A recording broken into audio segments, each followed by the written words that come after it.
Are you ready to feel like it's Friday every day? I'm Mark Labriola II, and this is the Friday Habit. We interview experts to learn how to bring excitement, possibility, and sweet, sweet relief into every single day, no matter what day it is. If you're a small business owner, entrepreneur, or agency leader, get ready to grow your business, lead with purpose, and build a life you love. Welcome to the Friday Habit.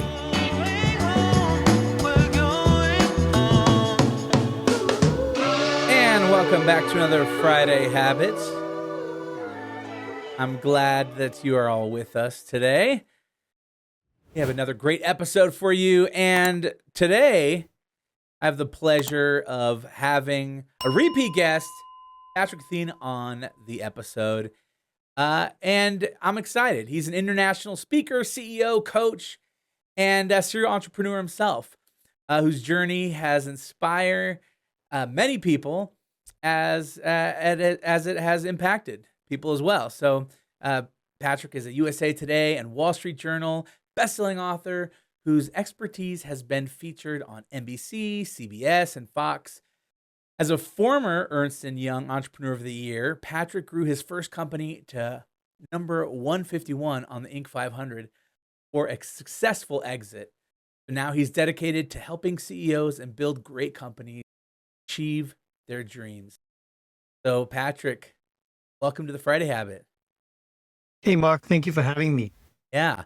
For having me back again, actually. Yeah. Thank you. Yeah. And yeah. So, how you been? How was your holidays? How was, everything going? You're in North Carolina still, right? Yeah, I'm Okay. in Charlotte right now. Okay, nice. I'm in Charlotte, and I go between Charlotte and Seattle these days. So, but right now I'm in Charlotte. Okay. It's cold today in Charlotte, though. It's like 30-some degrees. It's cold. Yeah, it's snowing here. Yeah, where are you located, Mark? I'm in Denver. It's cold too. Yeah, exactly. Yeah. So we had a snowstorm this morning, and it was freezing, to say the least. So, but I have children now, and they shovel the snow because I want them to build character and work hard. So That's great. yeah, I don't have to worry about that. So you have a family, right? Yeah, I've got two girls, and they're both in Seattle. So Okay, that's what why takes you I over love there. my friends. Okay, awesome. Are they entrepreneurs? No, they're not. I think my older daughter Joy works for Blue Origin, Okay. so she's setting stuff up, and then my younger daughter Nicole works for Boeing, so they're both in Seattle. Okay, yeah. So you're a proud dad then. Yeah, I'm a happy dad. happy dad. Yeah, that's Yeah. awesome. I'm proud of them, of course, but I'm a happy dad. Yeah, proud and happy. That's that's two things that we all hope for with our children, right? It's like, Yes. I'll always be proud of you, but I also want to be happy with you as well. So, did you encourage them at all to take an entrepreneurial path, or was it kind of more tradition, like, hey, go to school, work for a good company, learn some stuff, and then maybe start your own business? Or do you think that entrepreneurship is you're born with it? You're either born with it or you're not.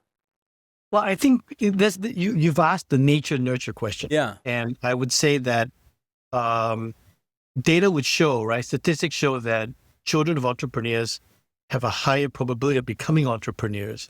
And so I think that my girls have seen the life of an entrepreneur. They know that my life is a hardworking life, but it's also a life with a lot of freedom and joy. And, I encourage them to find their passion, find their dreams.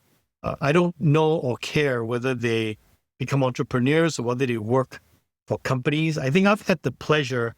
My career started at Oracle, so Oracle was smaller in those days. It was public, but it was, back in the 80s was like a $500 million firm and stuff. So Right. much smaller. And I'm grateful that I worked for a great company to start my career. I think it had a lot to do with my success and my path forward. So I think that as long as they get situated in a place that develops their passion, helps them understand what they enjoy doing, what they love doing, I think that's the most important thing. Now, whether you end up doing that as an entrepreneur or you do that with a company, I think it's equally fantastic. Yeah. I think throughout my career, right, I worked several jobs, and within those jobs, I met great people, and I had really different experiences that pushed me as an individual to grow. And so I look back on my journey as far as being an entrepreneur, and I see the benefit of all the different jobs I worked and the people I met and the places that I had a really tough CEO who pushed me to grow as an individual and to develop. And I kind of wouldn't be who I am today if it wasn't for those experiences I had working in a job and working for somebody else. Yeah.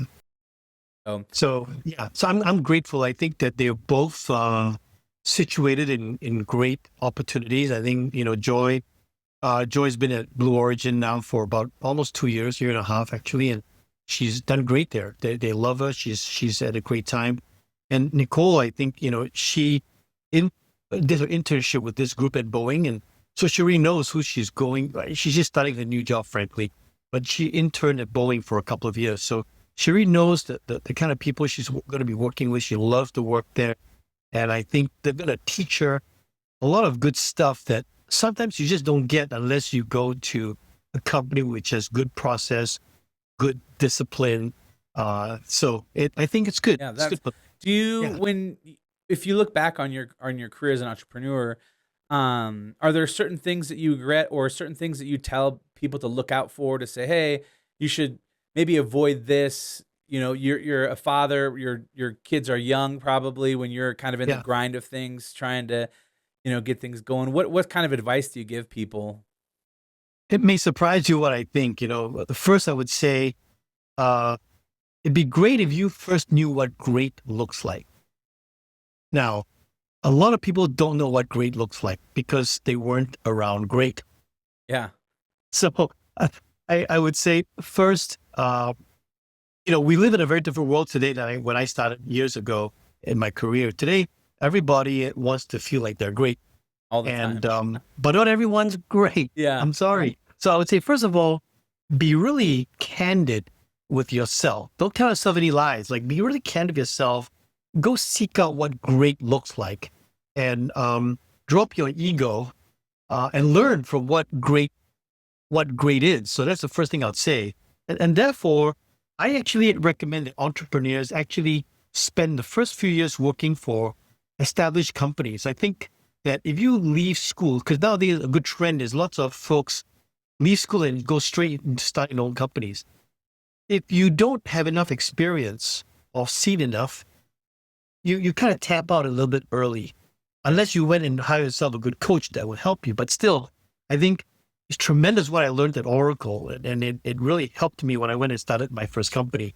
So I think that number one, seek out what great looks like and be able to set good bars for yourself. Yeah, That's why you need to know what great. I love that because I think about like in the food sense when you ask somebody like, "Hey, what's the best Italian meal you've ever had?" and they're like, "Oh, Olive Garden has the." I'm like, "Oh, that is not the best Italian food out there."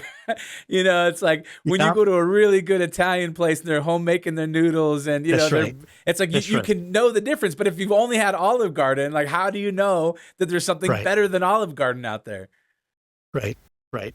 I got a funny story for you. A long time ago when I started working at Oracle, one of my friends there, after doing a project, we said, let's go for dinner. And I'm Chinese. And so she said, what would you like, Patrick? I said, hey, we're going to go do Chinese food. And she said, no, no, no, no. I said, why? What's wrong with Chinese food? She goes, I don't want to insult you, but it's just bad. It's just bad.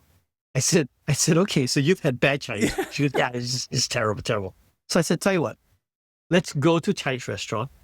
I will order for us. And then you can tell me if it's good or bad, right? Yeah. So we went to a Chinese restaurant. I ordered for us. And then when the food came, she's like, wow, this is Chinese food. And then when she enjoyed it, she was like, oh my gosh, this is amazing. So again, right? If you've never seen it, you don't know it. Right. That's unfortunately all you've got to think about. So yes, I think you gotta seek out what great looks like. I would also say you have to have enough humility to be willing to put your ego away and just learn, especially when you're young in your career. You gotta learn. I was at Oracle on a project first year, and I still remember this guy. he was a senior principal consultant, so best of the best. He got upset at me and one of my colleagues because we gave him crappy code, and he turned to us and he scolded us. He said, "You guys are just amateurs. They're gonna clean up all your horrible code." And then he left, and so my colleague turns to me and she was annoyed. She was angry actually. He's got no right to talk to us like that. That was so rude. Da, da, da, da, da. And I thought, but he was right though. Like we're amateurs. We wrote crappy code. So I went back to this guy, and his name's Mike. Seems like all my good friends are Mike. So I said, Mike, you said that we are amateurs. You called me an amateur. He stood up, puffed up his chest. He thought I was going to fight with him, right? So I said, yeah. And what are you going to do about it, college boy? What are you going to do about it, college boy? And I said, Mike, I think you're right. You're right. I am an amateur. And he was stunned. And I said, I am an amateur. The question really is, what are you going to do about it? Because I would like you to teach me. Will you teach me? He was a bit demeaning. He said, teach you? He said, college boy, if I'm going to teach you, there's going to be homework. Every night, homework. And if you don't give me the stuff by the next morning, class is over. You're not worthy to be taught. I said, I agree to that. He goes, will you really agree to that? I agree to that. The next 2 months or 3 months on the project, he gave me homework every night. I learned in 3 months what most of my friends didn't learn in 2 years at Oracle, because this guy was a magician with Oracle SQL Plus and all that kind of stuff that we had to do. So here's a good example where my friend got upset, right? And yes, he insulted us, but I didn't get upset. I was like, yeah, okay, what can I learn? So because he was great, and I was like, man, if I could just write code like Mike, I'd be okay. Yeah. Right. So I was willing to eat crow, literally. But I had the best teacher. I had the best teacher for the next 3 months, teaching me how to write code. So that's what my advice is to folks is go learn, seek out the masters of the trade, get yourself a mentor, get yourself a coach, but ask who can help you. Yeah. That's what I've learned. Ask who can help you. And you'd be surprised how willing someone is to help. A lot of times, when I get people emailing me about certain things, like, how do you price this or whatever? Like, I feel overjoyed that someone even was like brave enough or curious enough to send me an email or text me and ask me to share some of my knowledge with them. And so for me, it's like, I think especially if you have an abundant mindset of like, yeah, there's enough business for everybody. And the least I can do is give back, because I remember what it was like when I was first starting out and how you feel so alone and lost and unsure about so many decisions that you have to make. And so if you can then pass that forward, and help someone who's a little bit below you, I think it makes a world of difference. And it's totally is good for yourself too. You feel good when you can help somebody else. Yes. Could you share a little bit of your story, kind of your first company and how you achieved just such incredible growth to land on that Inc. 500 list? So, frankly, I think that we were fortunate. First of all, I think right time, right place. And we built a supply chain software company, transportation software, and supply chain was very hot in those days. And this is when people were selling, enterprise software. So our software fit in that mold, and we were lucky. Like, I didn't do any market research to figure out, hey, this is the kind of space. It was more an entrepreneur had an idea, had a customer who needed a solution, built it, and then started selling it, and then started selling it, and started selling it, and then started getting more successful. So I would say that from the outside looking in, we were very successful. We grew very quickly.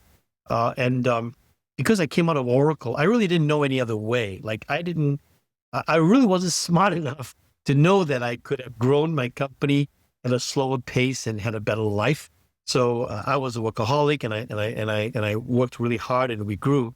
And then on the inside looking out, we had a lot of crises. We kind of ran from one crisis to another, one fire out, another one starts, and I would feel that we succeeded, but we sometimes maybe could have failed. So we kind of succeeded, and then after that, I sold the company. We got to about 25 million in sales. after about 7 years, and I sold the company. And then after that, I think a lot of people, asked me for help because this is Charlotte, North Carolina. At that time, not a lot of tech firms. Right. Part of me giving back to my community, I helped start the Charlotte Entrepreneurs Organization chapter here in Charlotte. It's part of me getting to meet more entrepreneurs and helping. And then from there, I began to realize that people were making a lot of the same mistakes I made. And I came to the conclusion, especially for smaller companies, that the problem wasn't a lack of strategy. The problem was poor execution. The problem was that I define execution as being able to achieve your commitment. So if I make you a commitment, if I make a customer commitment, I need to get it done. That's execution. If I can't get it done, then it's poor execution. Right. So a lot of people have execution issues, and I started just helping people with execution issues. And that kind of brought me from my first company to where I am today, where we just focus on getting companies to get into the right rhythm of execution, having them, spend enough time on their execution plans. Everybody wants to spend time on strategy. And I'm not suggesting strategy is unimportant. I'm only suggesting that once you got your strategy, a lot of people think that it's okay, they can move on. That's part of the But story. execution is where the rubber meets the road, Right. and that's what we help people do today. What do you think is the single biggest mistake that CEOs, of starting entrepreneurs, when they try to scale their businesses? I mean, is it that? Is it their focus on wrong thing, or I mean, what are you seeing out there? So, I've visited thousands of companies, and I would say that there are, I don't know that I can tell you what's the one biggest mistake. I can share with you what are some patterns, I would say, some common ones. I don't know if there's the biggest one, but the common one would be, as you grew, you had more and more things to do, more and more opportunities. And because you came from a smaller company or a smaller, growing company, right? You're not used to saying no. In fact, early stage of a company, you're saying yes to everything. Right. You're saying yes to anything that makes money. But at some point, when you want to scale, you've got to be able to focus. And to focus, you've got to be able to say yes to a few things and no to a lot of things. So first of all, that is a habit that a lot of people don't know how to do. Yeah.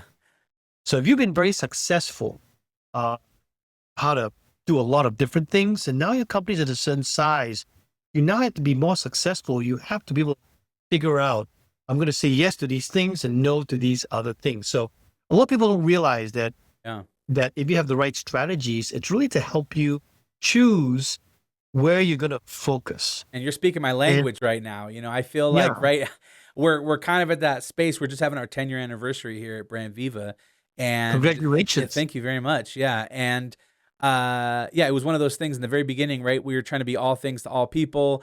Yes. I'm trying to anything to make $1. We do graphic design, we do brochures, we do flyers, we, do videos, podcasts, graphic design, whatever it might be you might need, we do it, because I was just trying to grow the business. And then now it's kind of like we're at this place where I feel like we've maybe plateaued or hit this wall. And so I'm like, all right, what is it? What do I need to do in order to go to the next level? And it sounds like you're telling me like, hey, you need to focus in, on the things. And we've done that over the years. Like, over the past decade, I really honed in the services that we offer to kind of like three main things: podcasting, video production, and corporate photography. And so those are kind of our main disciplines. But yeah, I'm thinking like, all right, what is the next phase or the thing that we need to do to go to the next level? So this is really good work that you just shared, because now you've chosen three things. Did you realize, and maybe you didn't, maybe you did, maybe you were intentional, maybe you weren't, but when you choose these three things, you are actually saying no to a bunch of other things, because that's the only way you can choose. Right. And a lot of people don't realize that. They don't realize that by me saying yes to, to podcasting, I'm actually going to say no to, I don't know what it is that you said no to. Maybe you said no to websites. Maybe you said no to PR. I don't know. Yeah, but I did say no to you PR have shifted your work from A to B, or rather you said, I'm great at ABC, so therefore I'm going to do less of E, F, G, H, I, J, K, right? So that's focus. That's good. That's decision making. That's focus. And now people begin to know that you're known for ABC, right? Those three things. And now you can scale. you can't scale if you have too many things to scale. You can't, because your energy gets dispersed. Right. So a lot of it is also energy management, and so that would be one area that I think people need to learn how to improve. I would say the other one. So I've got a new book out, and the new book is The Journey to CEO Success, and there are 7 key practices that I love for all CEOs to learn, because these are 7 practices that will help them grow and become more successful. So practice number 1 is to be curious. And practice number 2 is continually leveling up and growing yourself. Simple mathematics, if your company is growing at 30% a year, but you are not growing at the same rate, unfortunately, those curves will eclipse. The company outgrows you, and that's when we have problems. So Right. I would say that entrepreneurs typically don't spend enough time on themselves because it feels selfish. It feels like Yeah. on myself. But yes, you become the limiting factor to your company. And therefore, if you don't grow yourself, learn, level up, and continually improve, you're going to cause your company not to succeed anymore. Yeah, that's definitely a lot of times entrepreneurs, people who I see as leaders, they usually have a innate ability or a gift or a skill set that it comes really natural to them. And so Yes. you see that brought them to where they are, right? The success that they had was that innate ability to be agile or learn, figure out how to solve problems real quickly. But then sometimes I've noticed, and even for myself, right? There's an element of like, all right, well then who do I need to become in order to receive the next level of success or achieve the things that I want to do? It's like, well, that's going to push me to go out of my comfort zone. It's going to push me to develop as a person and maybe start doing things that I'm not naturally gifted at or, have the ability. Well, where do you think the line is, right? For instance, they always say to focus on the things that you're good at and then hire other people to do, the things that you're not so good at. But where do you find that balance of like, all right, do I need to push myself to become a CFO if that's kind of my weaknesses, or do I just hire somebody who's really good at numbers? So a few thoughts on that. The first is I think that there's some things that you just have to know. You have to be great at, but you've got to know. So if you want to run a business, you've got to know your numbers and you've got to put yourself into a financial rhythm. Just using that CFO example you gave me. Not everybody has to be a CFO, but you've got to have enough knowledge. Okay. So that's the first thing. I think that if it's a weakness for anybody, there are certain things that you just have to know. It's kind of like if you're going to go play poker or something, there are just certain table stakes you need to have, right? Right. Like you need to know how to play poker, first of all. Otherwise you can't play poker. I don't know how to play poker, just so you know. So I can't do this. I can't go play poker. If you took me, you said, Patrick, let's go to Vegas and do some poker, I'd be like, can't do that. But I can do blackjack. It's a simple game. Not saying I'll win because I don't know how to win at blackjack, but I at least know the rules for blackjack. So the table stakes you got to have if you want to play the game of entrepreneurship. Then I think after that, I would suggest that you analyze yourself. There's what I call things you're good at and things you enjoy doing. So Mark, I'm really good at spreadsheets. I'm an engineer. I'm really good at spreadsheets, but I don't enjoy doing that financial work. So yes, you need to at least understand enough to run the business, but go ahead and fill the gaps with somebody else, So, but then there are things where, I'll give you one example from my past. When Medicines was young, I was in a negotiation with a company and I wasn't, and it was a tough negotiation. In fact, I got so discouraged by the negotiation. I thought I was just dumbass when negotiation was concerned. And then this flyer came by my desk and it was Harvard University, Getting to Yes by Roger Fisher, Dealing with Difficult People by William Ury. Wonderful program. 3 days, go to Harvard Business School, get educated. I'm like, dude, this is what I need. So I did. I went to Harvard for that workshop. And in there, I learned, oh my goodness, my prospect was employing all these negative negotiation techniques on me. And I just didn't know that was happening. So first of all, there's a skill gap here. Like if I want to be a CEO, I better know how to negotiate. I mean, Right. like, I better know how to do that. So I came back from Harvard and I was different. Like I literally went from a useless negotiator to somewhat proficient. And then I just kept honing that skill.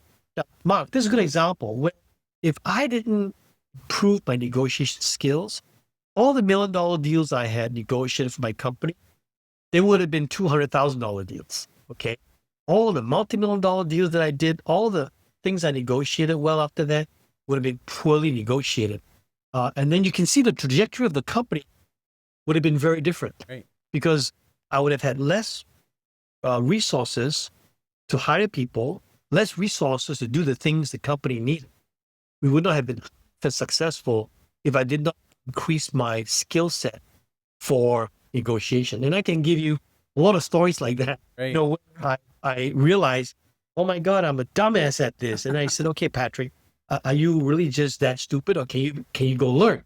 And if you can go learn, you better go learn quickly. And then I go learn quickly, and then I immediately see the impact on my company. Yeah. So I do think that there's some skills that an entrepreneur needs to have, and negotiation is one of them. People skills is another one. If you don't have good emotional intelligence, you better go figure out how to get that. Right. So the number of skills that I think you need to garner as an entrepreneur. Yeah. Or Or CEO. business owner. Yeah, totally. And that makes sense to me, right? It's almost like if you are going to be, you're going to play at this position, there's a certain amount of skills that you need in order to play that That's right. position. Otherwise, you probably just shouldn't play that position. That's right. No. Yeah. So you gave us, you said there's seven kind of steps to this framework. You gave us the first two. Can you just briefly cover like what are the other things that are in that book? So, the first two is about working on yourself, because I believe that as a leader, you've got to work on yourself. And if you're not willing to work on yourself, then you really don't have the right to work on other people. So that's what I feel. So the first one, being curious, maintain. Lots of times you lose your taste for things, but I found that if you maintain curiosity, if you ask yourself, what don't I yet know about this thing, it would spark that curiosity and you'd be learning. If you're not learning, you're not going to be a good leader. So learning and being curious is the first practice. The second one is about increasing your growth all the time. Then the next two practices are really about being faithful with what you've already been given. In other words, your execution needs to be good. So the third one is about having an early warning system so you don't get blindsided by things you didn't expect. You should have learned to watch. You should have learned to develop your peripheral vision and not get blindsided. Those lead and lag measures. Right. And then the fourth one is about aligning your team properly. So as your team begins to grow, what happens is that people don't realize that they need to be aligned on how to get things done. It's not good enough to just know what we're going to do, but projects tend to be multifaceted, multi-departmental. So you need to learn how to really align your teams, not waste your energy. So that's about really taking care of your execution, making sure early warning system and making sure that your teams are all aligned. So then the next two are really about the people around you. The first, the next one is about your culture. You can actually have culture be the competitive advantage for you, as we are always in a war for the best talent. You want to attract the right people, keep them, grow them, and retain them. So your culture is really critical. The next one, number 6, is about what I call your people ecosystem, your employee base, your advisors, your shareholders, customers, your suppliers. I found that these are all choices you make. Even the customers that you take, those are choices you make. So I found that a business or an entrepreneur becomes more successful if they are very intentional about the people they surround themselves with. I call this your people ecosystem, from your employees to your advisors, coach maybe or two, customers, partners, investors. So those are 6. And the 7th one, the last one, is really about your strategy. I believe you should build your strategy around this, the person I call your core customer.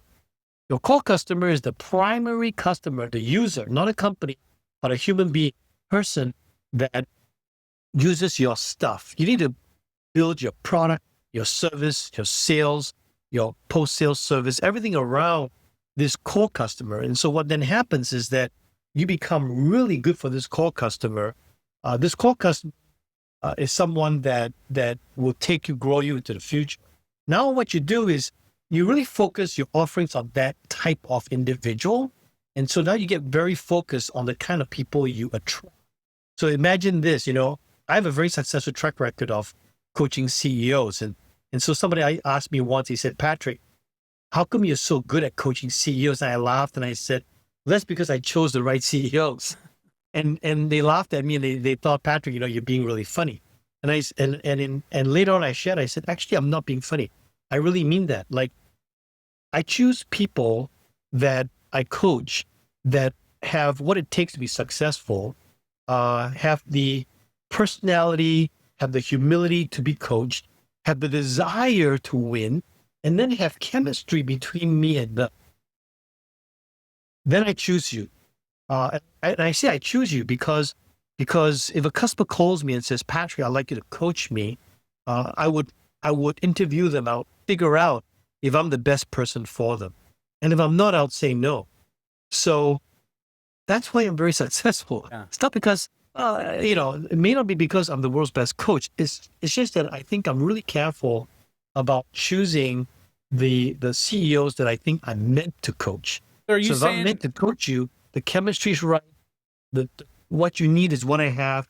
That works very well. So then are you kind of saying to do that in your own business in the same way, like for when you're looking to service a particular sector, that you kind of find those businesses and companies that you'll be a good fit for? So not only are you niching down to say, like for us, for example, right, podcasting, video production, and photography, like now I'm trying to find within each one of those segments who are the best types of people and persons that I can, serve best, that we would benefit and be the great service for. And that, I guess that's that practice again, coming back to saying no, even to the next level. That's right. You're totally right. So for example, for me at Rhythm Systems, this is who we serve. We serve mid-market CEOs who have growth firms, who believe that they need to bring in some change into the company. They're stuck a little bit, maybe. They want visibility and they want collaboration across their teams. That's the kind of company profile that is good customer for us, because our tools, our techniques, our methodologies are meant for that. So one of my friends asked me, they said, years ago, one of my daughter's friends' father asked me, hey, what do you do? I told him. He said, hey, I would love to refer this guy to you. Tells me about this company. And he tells me, he said, they're really having trouble. They need to be turned around. I think you can really help. And I thanked him and I said, I don't think I'm the right person for that company. He said, what? You don't want a referral? I said, no, I don't really want a referral. And he said, but I think all your techniques would work on this guy and on his company. And I said, yes, I don't disagree with you. However, we don't do turnarounds. We don't do turnarounds. It's not that I can't do a turnaround, is that we don't do them. So again, I serve one person who's ultimately responsible and accountable for the success of a business, who needs different results and are willing to change, cross collaboration and visibility. And they're typically growth companies that I serve. Yeah. So what do you, for referral, I'm not going to do that. Now I could probably go help someone like that, but I don't have a lot of tools for that. I don't have a lot of patterns of success for that. That's why I'm not doing that. So if I'm this focused about the kind of customers I take, over the years, you can imagine, like my firm, we are so damn good at this. I can smile and not even be egotistical and tell you that, because that's all we do. That's what we've been doing all this time. For the last 18 years, that's what we do. What's the work that someone needs to do to start to narrow down those like niches? Like what should someone start to look at, or what kind of questions they start to answer in order to narrow down that? Because again, right, like we talked about earlier, everyone is just trying to make a buck, and we're trying to stay afloat. We're trying to make payroll. And so we want to do any work that comes our way that's even in the vicinity of the kind of stuff that we're doing. So what are the things that we can do to start narrowing down our customer base? So I would say, first of all, it starts with your passion. Right? Let's figure out first what you love.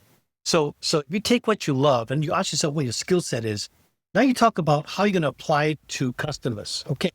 And then you get going. And now you have a bunch of customers, right? So let's assume that there are different stages of a company. So you have to do different things at different stages. So in the early stage, you want to figure out your passion, what you're great at, and how do you deploy it? Okay, fine. So now you're a year or two down and you've got a lot of customers. Now you can do what I call your core customer exercise, where you can say, all right, of all the customers that I'm servicing, which are the ones that take the least effort, give me the most joy, with the best results, and the most grateful? Okay, put all those customers in this one bucket, and now start asking yourself, like, what is it that contributes to this success? And you will figure out, like, these are the kind of services and products from my warehouse that they love. And therefore, you begin to zone in on, okay, now what does that person look like? And that's the customer I shall continue servicing. Now, you can do this whether you're a small company or a big company. I'll tell you, years and years ago, I met Ratmir Timashov. He was the co-founder and CEO of a software company called Veeam. Veeam today is multi-billion dollar software company. But I met him when he was about 100 million. And they didn't know what their core customer was. And so Ratmir's executive team and I, we sat down, we did this core customer exercise. And what he discovered was that his software, and Veeam does backup software, by the way. So what he discovered was that this person, this core customer, was found in every market segment. All right. But what he realized was that when he served larger companies, if this type of person wasn't present, they had a lot of problems and they weren't as successful. If this person, this person with these characteristics was the one championing their cause, they had a much easier time and they were able to expand within the company. So whether you're a small company or a large firm, works. Really thinking through who is your core customer and then designing your stuff for this customer. So some very practical things, once you figure it out, is that when customers ask me for features in my software, for example, it's a very simple question for me. Is this person a core customer? Because not 100% of my customers fit the definition of a core customer. Okay. So if you are a core customer, you'll probably get more of your features done than you asked for. Because that's what I'm trying to focus. If you're not a core customer, I probably may not build those things for you. And so what I'm trying to share with you, Mark, is that if I was perfect, and I'm not perfect, but if I was perfect, I'll build the product only for the core customer, and everybody else would have to use the product the way my core customer designed it. Does that make sense? Yeah, totally. And that would limit my feature base. Right. And if I was a services company, same thing. That will limit the number of different services I provide, but become very, very focused. I become very, very good at this. And so if you like that kind of stuff, great. If you don't like that kind of stuff, great. It's okay. And that's the beautiful thing about living in the United States of America. The US is full of abundance. I mean, it's incredible, the opportunities in this country. So you don't even have to win every single deal to be a great business, you know? I still remember when Steve Jobs whipped out the iPhone and he said, we're going to be new to the phone market. And if we just won 2% of the phone market, we'd be great. Look at them today. Right. But Apple, I think, has always been really good at being able to say, this is who we built the product for. If you are this person, please buy our product. Right? If you are not this person, it's okay. Yeah. There's Android phones out there. There's PCs out there you can buy. It's okay. This is the feature set we're building. This is because our core customer likes design, likes stuff to be integrated nicely, working together. That's what we're building. They like higher quality, things and product, and they're willing to pay for that. So if you're complaining that a Mac is too expensive, you probably shouldn't be buying a Mac. Right? They don't go, oh, you've complained a Mac is too expensive. We're going to reduce quality of the parts to bring it in line with other PCs. You don't do that. So they know who they're building for, and they're okay if they're not okay. Their core customer says, "Wait a minute, there's a problem." They listen. They listen. They go, "Okay, well, we got to fix that problem." So the question is, when you get customer feedback, Mark, you want to react well to the customers, your core customers, because you want to build for those guys. And for other people, you want them to become customers, but use your services the way your core customers were meant. Then you're to not use. trying to reinvent yourself every single time. It's kind of like, Yes. hey, if you want to work with us, then this is the framework within Right. how you work So, with us. so those are the 7 key practices. The first 2 is about yourself. The next 2 is about working with the people that you have. The next 2 is about the people around you, and the final one is about making sure that you design your strategies around your core customer. I think this is something that we all need to hear as small business owners and entrepreneurs and leaders. And so I definitely would encourage everyone to go out and get a book and dive in deep with it. So I want to ask you a few other personal questions. If you weren't reading your own book, but if you would recommend a book that would really help somebody that maybe has helped you in the past, what's the best business book you've read? I tell you a book I really like, which is this book is by one of my friends, and I earmark it like crazy, so you're not reading it. Nice. Is by Colin C. Campbell, and it Start, Scale, Exit, Repeat. So it's about how it's a huge book, by the way. Yeah. And the funny thing is that when he wanted to write this book, a lot of people told him it's going to be too much. You can't do it. It's too big. It's too. There's 4 topics: start, scale, exit, repeat. I mean, it's too much, buddy. So he wrote the book anyway. Done really well. I think it's a great book. You may not need all of it. Like if you're starting, maybe you just read the start part. If you're in the middle of scaling, maybe you read the scale part. If you're trying to sell your business, maybe you read the exit part. But I love this book. He and I have the same publisher. So I actually spoke to the publisher yesterday in my own review, and he was telling me how Colin's book is one of his best-selling books from his house. So he's very grateful because I brought Colin to him as a client. Oh, nice. And he's grateful that I brought Colin to him. But that's a good book. That's a good book for I think your audience. Okay, awesome.